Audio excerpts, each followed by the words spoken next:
Good afternoon, everyone. We're just giving it 30 more seconds because it looks like many people are still coming in. We will start in 30 seconds.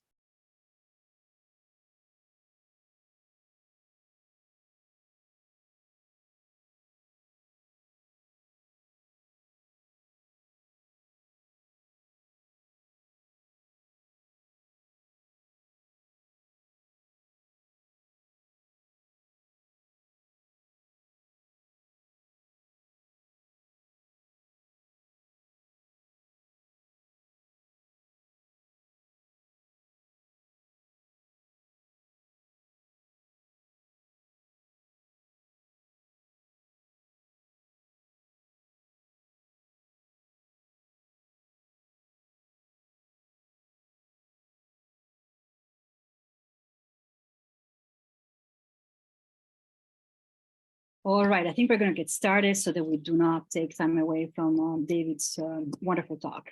For those who are only joining the conference now, my name is Sara Scalenghe. I'm an associate professor of history at Loyola University, Maryland in Baltimore, USA. And I'm one of the co-organizers of this conference, together with my wonderful colleagues, Ninon Dubourg and Peter Verstraeten, who are here with you today. It is my distinct pleasure to introduce our first keynote speaker, Dr. David Turner. David Turner is professor of history and co-director of the Center for Heritage Research and Training at Swansea University in the UK. His many publications include Disability in 18th Century England, 2012, which won the Disability History Association Outstanding Publication Prize, and Disability in the Industrial Revolution, 2018, which was co-authored with Daniel Blackie, and which forced us to rethink long-held assumptions about the place of disability in the Industrial Revolution. And then there is, of course, his 2016 article, Disability History and the History of Emotions, Reflections on 18th Century Britain, which was an inspiration for this conference for the three of us. David's work is dedicated to making disability histories publicly accessible.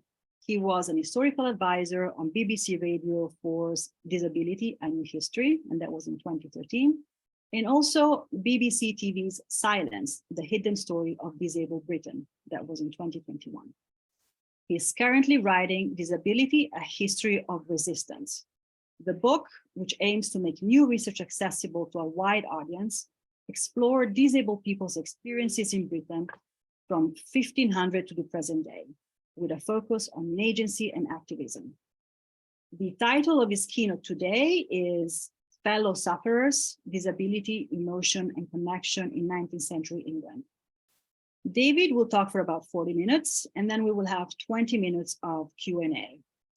This keynote is closed captioned, and the lecture is being recorded. We plan to upload it to the YouTube channel of the Leuven Center for Health Humanities shortly after the conference.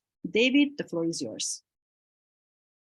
Well, thank you very much indeed for such a generous introduction and for the invitation to speak today. Thank you to all three of the conference organisers for the work you've put in, and thank you very much everyone for coming this afternoon. I'm going to try and share my screen, and hopefully it'll be the right screen that I'm sharing with you. Okay, that's the right view, Sarah. Right, okay, great. Okay, so thank you. So yeah, my paper's called Fellow Sufferers, Disability, Emotion and Connection in 19th Century England. In February 1806, the Methodist magazine published an article regarding an unnamed preacher and congregational leader in Sheffield. About 8 years previously, the man had been heavily afflicted with a complaint which entirely deprived him of the use of his hands. As a result, one of his hands had to be amputated, leaving the family dependent on the work undertaken by his industrious wife and the kindness of some charitable friends to get by. Unable to find employment, the amputee focused his efforts on missionary work in his local community. It was through this that he met a poor widow, a fellow amputee who'd lost an arm, described by the article's author as a daughter of sorrow. As sufferers often feel relief by associating with such as by similar afflictions are best able to enter into their cases and to sympathize with them, the narrator wrote, so the preacher and the widow had gone on to develop a close friendship. These friendly interviews, it was reported, were, I quote, spent in a mutual relation of their sufferings and enjoyments, their hopes and their fears, and they endeavoured to comfort each other with the consolations of God's word and the experience each had of its truth in past exercises, to quote.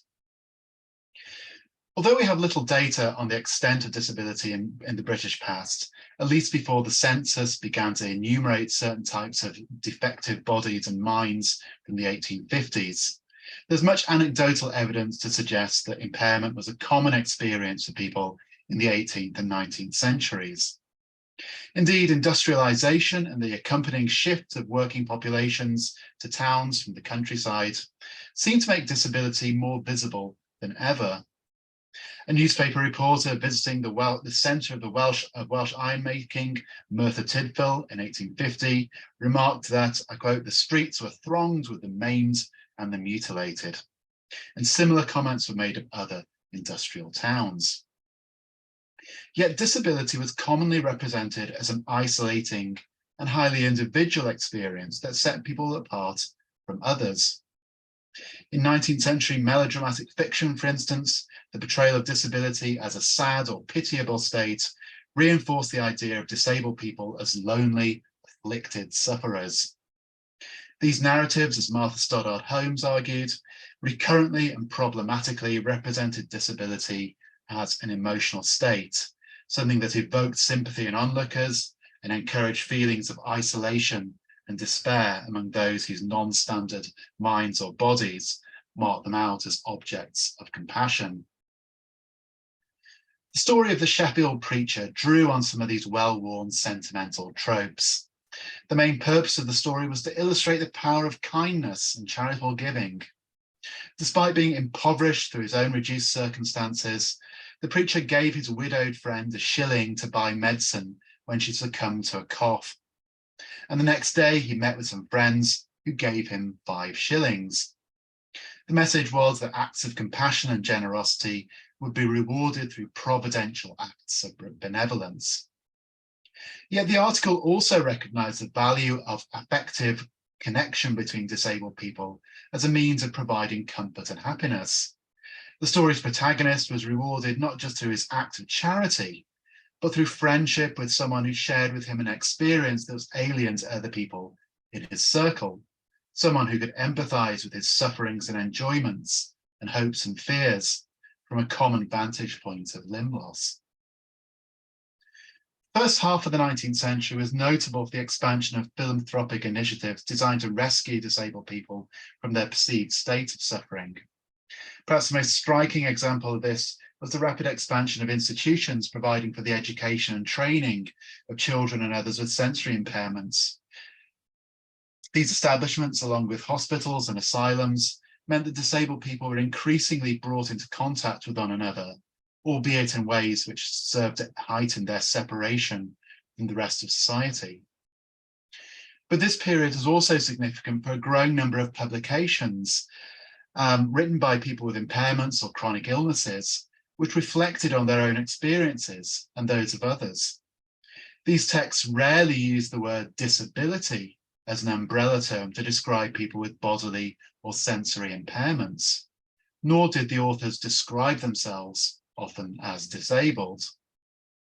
Instead, they reached out to others in the same situation as fellow sufferers. The term fellow sufferer was most readily associated with texts written by so-called invalids. As Maria Frawley has shown, there was a proliferation of texts in Britain and the United States during the Victorian era, written by people with long-term chronic conditions, offering advice to others experiencing ill health. This ranged from sharing advice on treatments or recommending health resorts to works of religious instruction, providing spiritual consolation to individuals cut off from Christian congregation by their inability to leave their beds. The best known of these was Harriet Martineau's Life in the Sick Room, published in 1844, which was written as a series of meditations on the experience of chronic illness addressed to an unnamed fellow sufferer. Martineau's fellow sufferer represented all those whose experiences of pain, fatigue, and weakness gave them a different perspective on the world. There's something sweet and consoling, wrote Martineau, in the fellowship brought about by infirmity. While invalidism, as Frawley notes, was not always an isolating experience, as shown by the growth of invalid tourism to spa resorts and sanatoria in this period, the addressing of text to fellow sufferers seemed to recognise the loneliness of chronic illness and a desire for connection with an imagined community, people who are brought together not so much by their status as medicalised patients, but as fellow participants in a lived experience of illness that was inaccessible to the healthy majority. Although lack of evidence about how these texts were used and received makes it hard to gauge how far authors were successful in forging solidarities of suffering, the term fellow sufferer became an established means of building empathy in the literature of invalidism. In this talk, I want to think further about what it meant to imagine oneself as part of a group of fellow sufferers in the early 19th century, and what this tells us about ways in which disabled people sought to forge emotional connections and build community in a period long before the modern disability activism brought people together in a common cause. The equation of disability with suffering has been critiqued rightly in modern disability studies as a barrier to effective engagement with disability as a social issue, and for cementing the idea that disability is simply a problem of individual coping. But there's been little study of how disabled people themselves use the rhetoric of suffering in the past. The term fellow sufferer was not just used by so-called invalids in publications providing consolation for others, it was also used by writers who sought to advocate for people with set physical and sensory impairments in ways which sought greater understanding of their needs and potential, as well as attempting to analyse the nature and roots of their suffering. So rather than discussing the literature of invalidism, which has already received quite a lot of attention, my paper will instead focus on the work of two less known working class writers who examined at length the experiences of their so-called fellow sufferers in ways that used empathy as a social weapon. The first is James Wilson, a visually impaired furniture upholsterer from Belfast, whose 1821 book, Biography of the Blind, inspired a wave of life writing by blind authors that advocated for better educational and training provision. The book was the first written in English to centre the historical experiences of disabled people. The second, William Dodd, was an amputee former industrial worker whose autobiographical and other political writing in the 1840s provided an emotionally rich account of how the sufferings of so-called factory cripples were closely linked to their material circumstances. Before I talk about them, though, I want to just reflect a bit on how the term fellow sufferer was used, and we can get a snapshot of the different uses of the term by looking at the multiple ways it was used in newspapers. And I'm just going to take the 1844 as an example, because that's the year that Martineau addressed her fellow sufferer from the sick room. In a disability context, newspapers most often use the term to denote membership of a particular impairment group. So the Northamptonshire Mercury published a story in May 1844 about the success of the deaf asylum at Edgbaston in Birmingham in providing training for several deaf people from the county, including, I quote, a very intelligent young woman who now taught at the institution, demonstrating what the newspaper termed a singular talent in conveying instruction to her little fellow sufferers. Although often praising the talents of deaf people and lauding the work of institutions in improving their quality of life, newspaper articles frequently use the term in a patronising sense, reinforcing this by prefacing it with sentimental adjectives such as little, unfortunate, or poor. Hence an article admiring the work of Henry Roxby, a deaf man from Hull, who preached using sign language to deaf and dumb congregations in Leeds, Halifax, and Manchester, described the benefits he brought to his, quote, unfortunate fellow sufferers. This was closely related to the term's wider use as a general marker of victimhood, found most often in accounts of accidents and other traumatic events. For example, describing two workmen trapped by falling stones during the construction of the Dinting Viaduct at Glossop, as shown on the picture here. A newspaper report in the Manchester Times in January 1844 noted that although one man had been killed, his, quote, fellow sufferer had escaped with broken limbs. One of the most common appearances of the term was in statements accompanying adverts for medicines. One for Holland's balsam used to relieve chest complaints, included a testimonial from one W. Hewitt, who had a very obstinate case of asthma, which he thought was beyond the reach of medicine. He sought remedies from medical professionals, but nothing had been effective. And in a state of weakness and impaired sleep, despair had taken such a deep hold on him, his testimony said, that his life had become a perfect burden. At least that was, until divine providence had led him to try Holland's balsam.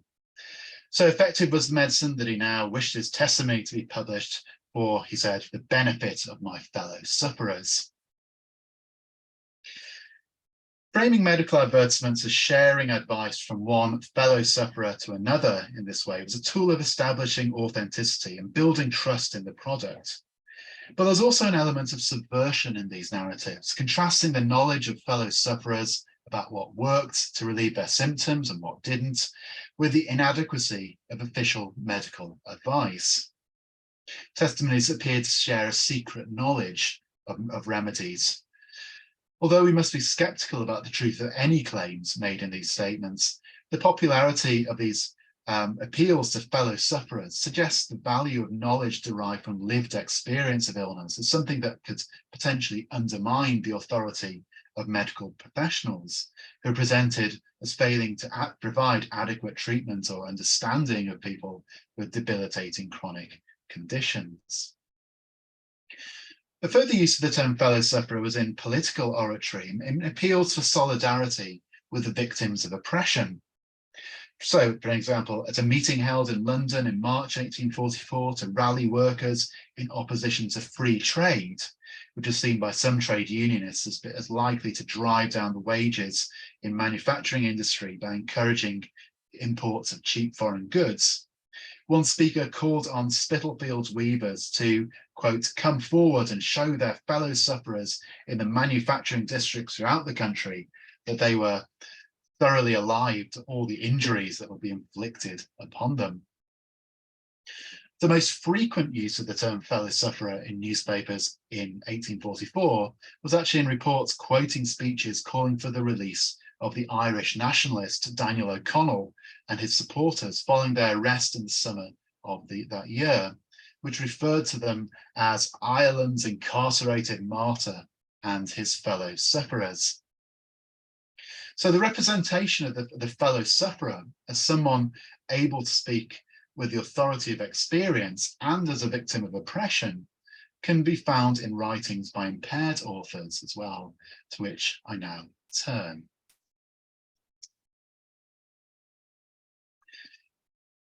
If there's one book that might lay claim to be foundational in disability history, it's Biography of the Blind. First published in 1821, the book went through 4 editions, being revised and republished in 1833, 1835, and 1838. And it gained its author, James Wilson, quote, many admirers and well-wishers, according to a newspaper report of his death in 1846. Heather Tilley, in her recent book, Blindness in Writing, published in 2018, describes it as a significant move towards documenting the experience of blindness from the perspective of blind and visually impaired people. But it remains relatively little known within disability studies. Wilson was born in 1779 in Richmond, Virginia. As loyalists to the British Crown, his family had been forced to flee following Thomas Jefferson's order to banish opponents of America's Declaration of Independence from the colony. His father had joined Earl Cornwallis's army fighting the insurgents, but after defeat in 1781, the Wilsons, like 60,000 other loyalists, chose to leave America to establish a new life overseas. But on the voyage from New York to Liverpool, Wilson lost both of his parents, his father to the ill health that had been caused by his military service, and his mother, who died after miscarrying. If that wasn't bad enough, he contracted smallpox, and as he later recalled, for want of a mother's care and proper medical aid, this most loathsome disease deprived me of my sight. When the ship made landfall in Belfast, he was left in the care of a local nurse with some money raised by his fellow passengers to support him until he was old enough to earn his own living. James Wilson presented a stoical account of his childhood in an extended memoir that prefaced Biography of the Blind. He spent little time reflecting on the traumatic circumstances of his early years, focusing instead on telling readers how he'd learned to adapt to his sight loss. Eventually, he learned how to orient himself by touch and to use his remaining senses and memory to navigate his way through his neighbourhood and beyond. He was employed as a messenger boy, delivering letters and newspapers. When the Belfast Asylum for the Blind opened in 1800 to provide training for visually impaired people to support themselves through their own industry, 21-year-old James Wilson applied for admittance as an apprentice to be trained in furniture upholstery. Yet his main passion was literature rather than furniture. In 1803, he joined the newly formed Belfast Reading Society and managed to find a fellow member who was willing to read to him every evening. He devoured ancient and modern histories, works of poetry, biography, and travel. Not novels, he couldn't stand novels, but he tried to read as much as possible. And as he did so, he realized that histories of blind people were missing. No work has appeared in which they've been considered in a proper point of view, he recalled. In 1813, he published a prospectus in the Belfast Monthly magazine, announcing his plans to write what he called a species of biography hitherto untouched, that would present much matter as yet unknown. After 7 years of research and travels across Ireland to persuade subscribers to back his project, Biography of the Blind was published by a local bookseller. Wilson announced that the principal aim of his book was to, I quote, exemplify the powers of the human mind under one of the greatest privations to which man is exposed in his life. But it was also written, as he put it, with a view to rescuing my fellow sufferers from the neglect and obscurity in which many of them were involved. Blind people, he argued, had mostly been classed and confounded, as he put it, with sighted people in previous works of literature. They deserved their own species of biography because they experienced the world differently to the sighted. For Wilson, the suffering of blind people was twofold. Firstly, under the privations and miseries of sight loss itself, and secondly, as victims of neglect and obscurity, which meant that their achievements had often gone unnoticed. As such, the capabilities of blind people were often underestimated by others. Writing in the name of his fellow sufferers and placing his own life story alongside the achievements of some 50 other visually impaired people in history, Wilson validated the experiences of his unsighted contemporaries by presenting a series of edifying historical examples. Wilson frequently referred to the miseries of visual impairment. Blindness concealed what he called the charms of nature under an impenetrable veil, and it might produce feelings of melancholy. Yet despite the recurrent framing of blindness in terms of affliction, suffering, Wilson also extolled what he called the confidence and courage that came through perseverance and industry. The subjects of Wilson's biography not simply matched the sighted in terms of achievements, they often exceeded them. The book began with the Greek poet Homer, who Wilson described as the most extraordinary genius that any age or country has ever yet produced, and proceeded to celebrate the life of John Milton, whose Paradise Lost, Wilson wrote, may be ranked amongst the noblest efforts of human genius. Moreover, he did not regard the presentation of blind people as sufferers or afflicted as being incompatible with the idea that blindness was a gift or an advantage. Writing about John Gough, the 18th century mathematician and natural philosopher, who was similarly blinded in infancy due to smallpox, Wilson described the misfortune of sight loss as something which, I quote, gave birth to the peculiarities of his character, something that inspired his curiosity about the world. The spirit of enterprise that blind men had to adopt if they were to make it in the world also made them, in Wilson's view, exceptional husbands and fathers, since it signalled their commitment to provide for their families. The book frequently emphasised the ingenious methods blind people had devised to adapt to sight loss, such as the way the Swiss naturalist Francis Huber used knotted string to find his way home from walks in the fields where he conducted his research, and the powers of memory and touch used by many others. In this way, Wilson confounded predominant ideas about blindness that blindness made people dependent on others, and he celebrated visually impaired people's unique ways of knowing the world.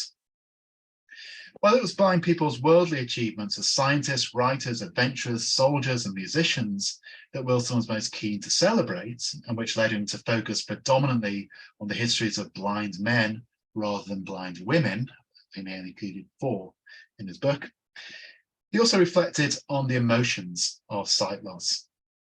The key to avoiding the melancholy that might accompany disablement was activity and avoiding a sedentary life. He repeated the advice of the Scottish poet Thomas Blacklock, who's pictured on the slide here, whose 1793 article on blindness for the Encyclopaedia Britannica was an important influence on Wilson's project. The advice being that from a young age, blind boys should be encouraged to wander their neighbourhood without a guide and use tools unsupervised. Scars, fractures, and dislocations in the body, he wrote, were trivial misfortunes compared to imbecility, timidity, or fretfulness of mind that inaction brought. Like evangelical writers of his time, he praised those who bore suffering with, I quote, exemplary patience and fortitude, whose capacity for acceptance or resignation to blindness was a source of happiness and empowerment. For the poet Anna Williams, who lost her sight aged 24 due to a cataract, a strong mind enabled her to rise above her calamity, he wrote. And when Mr. Nelson, a blind professor from Rutgers College, lost his sight, Wilson wrote that, quote, under such an accumulation of griefs, most minds would have sunk, but with him it was otherwise.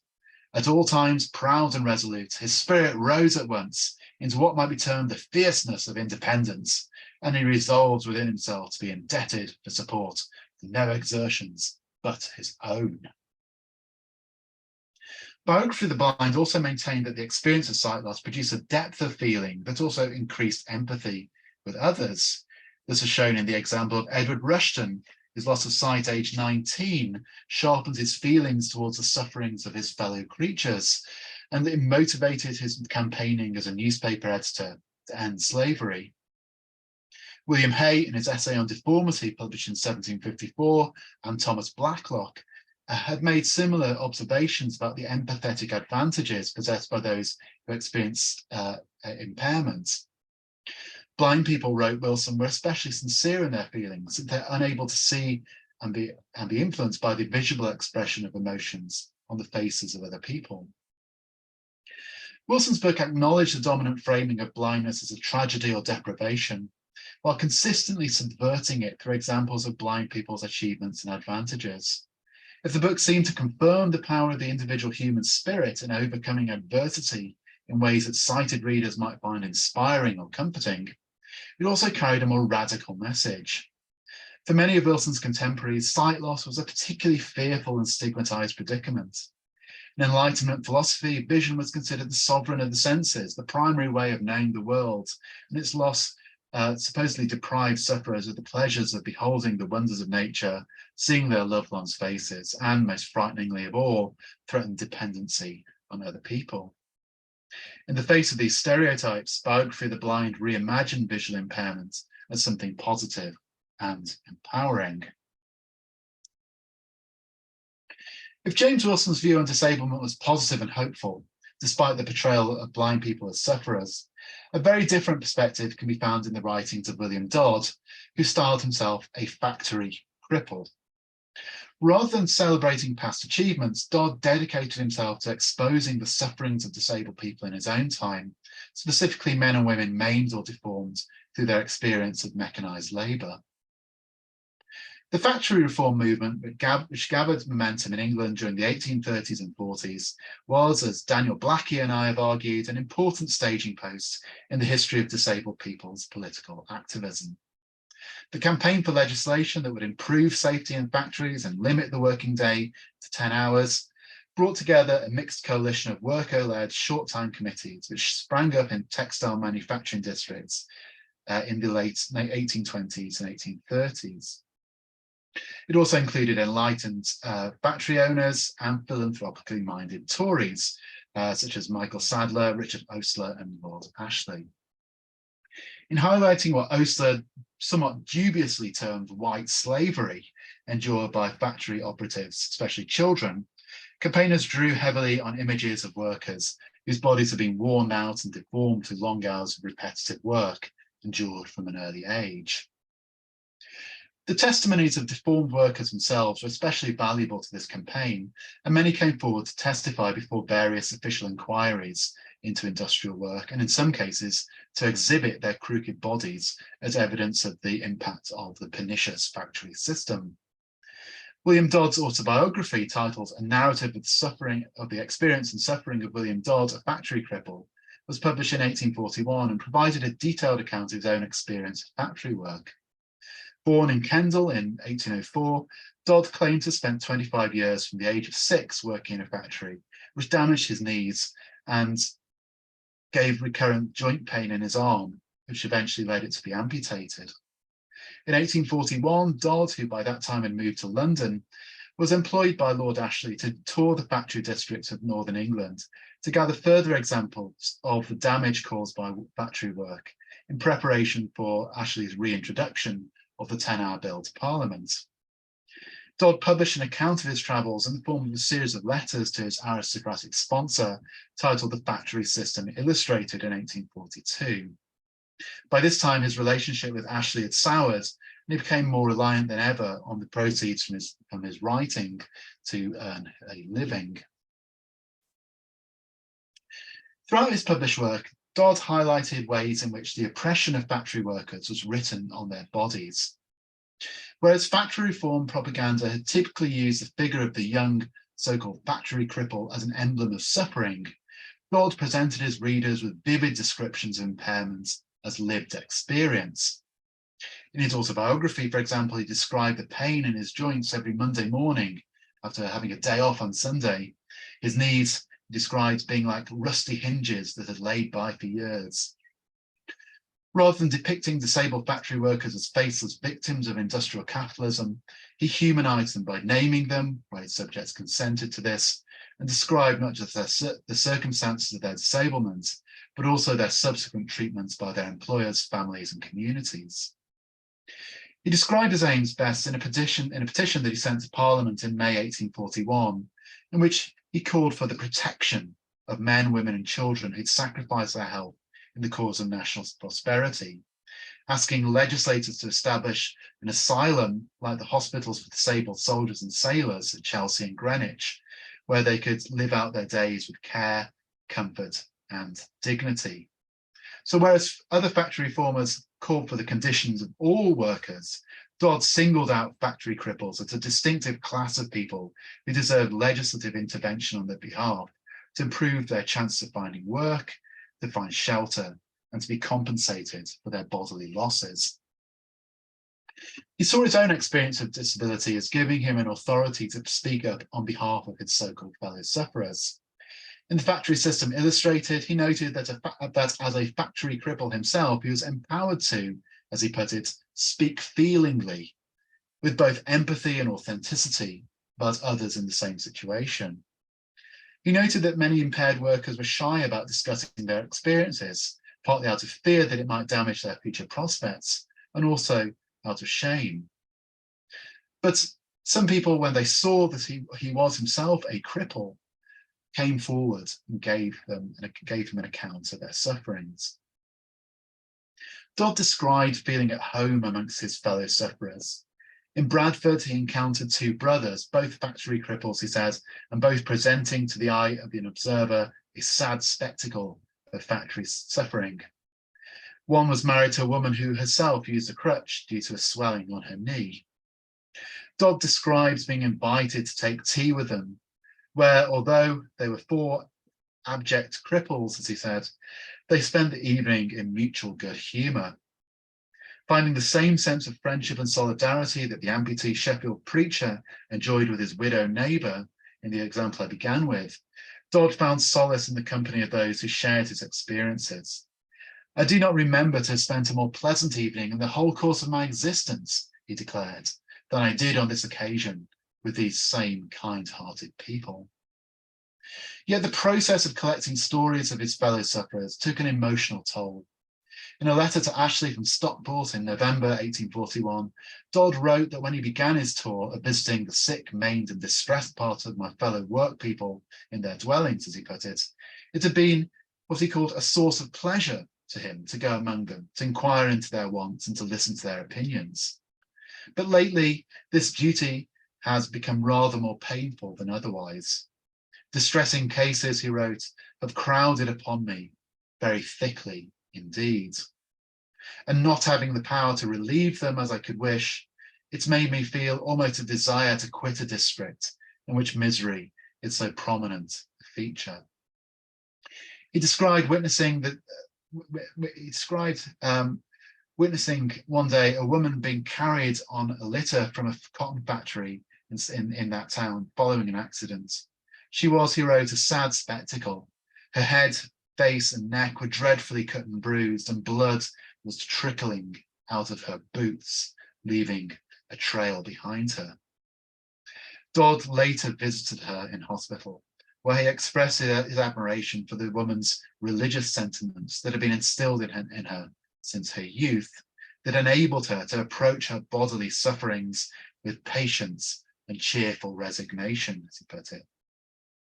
Nevertheless, it was impossible, he wrote, to see this poor woman without feeling the most likely interest on her account of the utmost abhorrence for a system by which the lives and limbs of Her Majesty's subjects are daily sacrificed as if they have no value.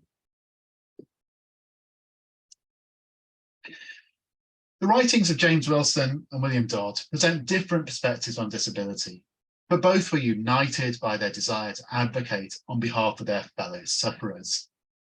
To write from the perspective of being a fellow sufferer was not simply about reducing experience of impairment to individual suffering, but rather a tool for establishing authenticity.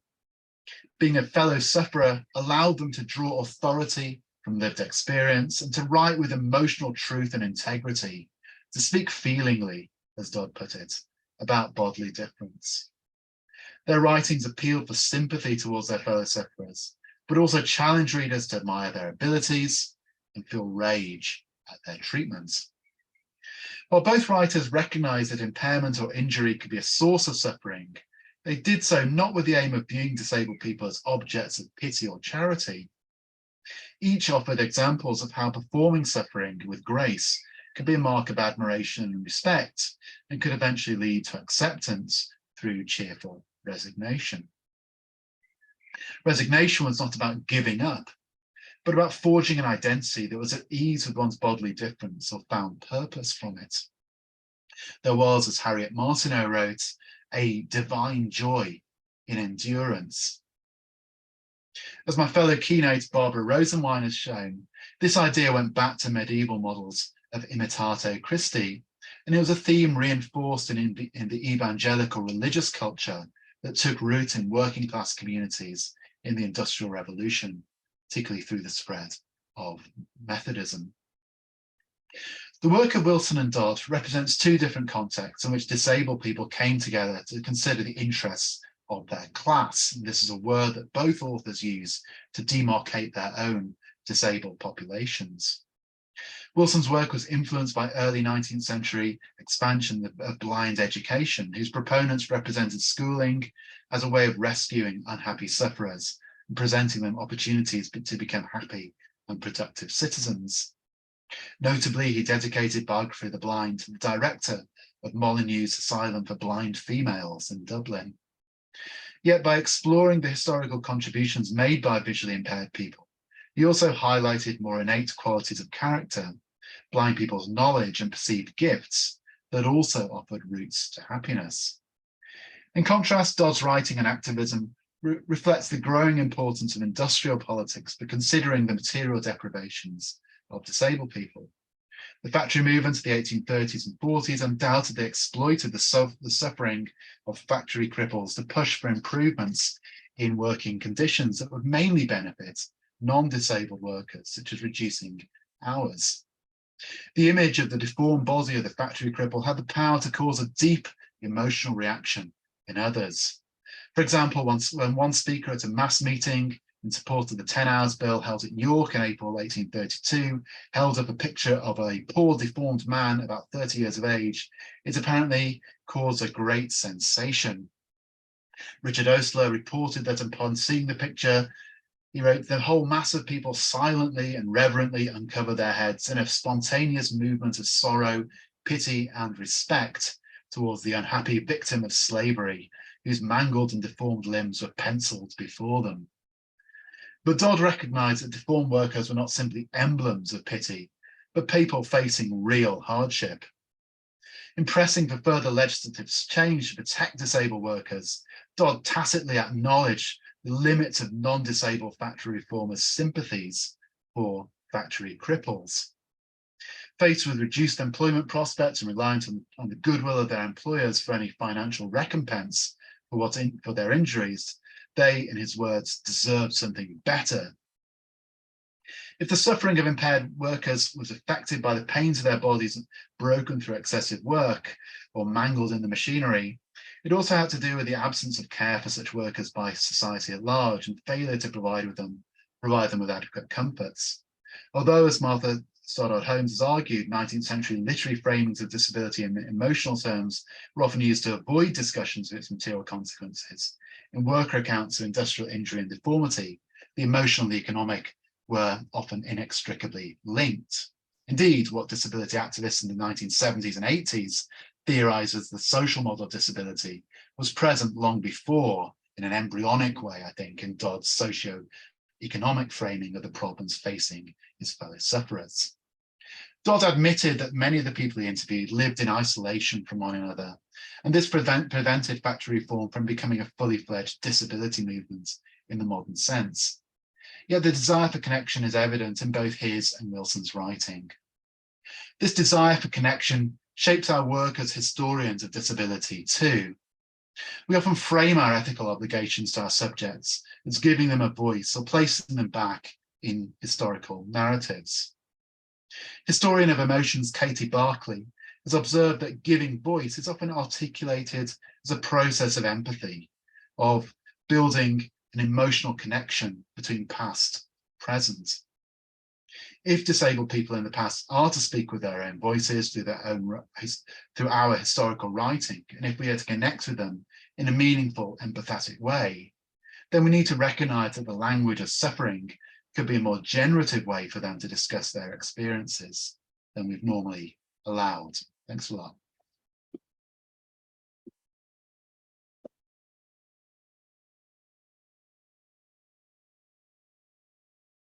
Thank you so much. Thank you so much, David, for this wonderful talk.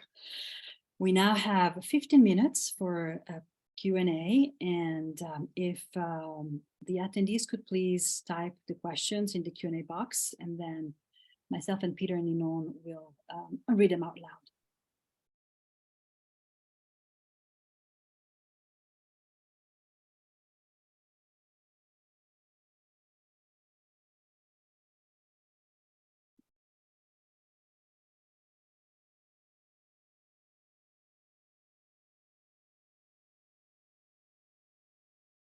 While David gets a glass of water, perhaps.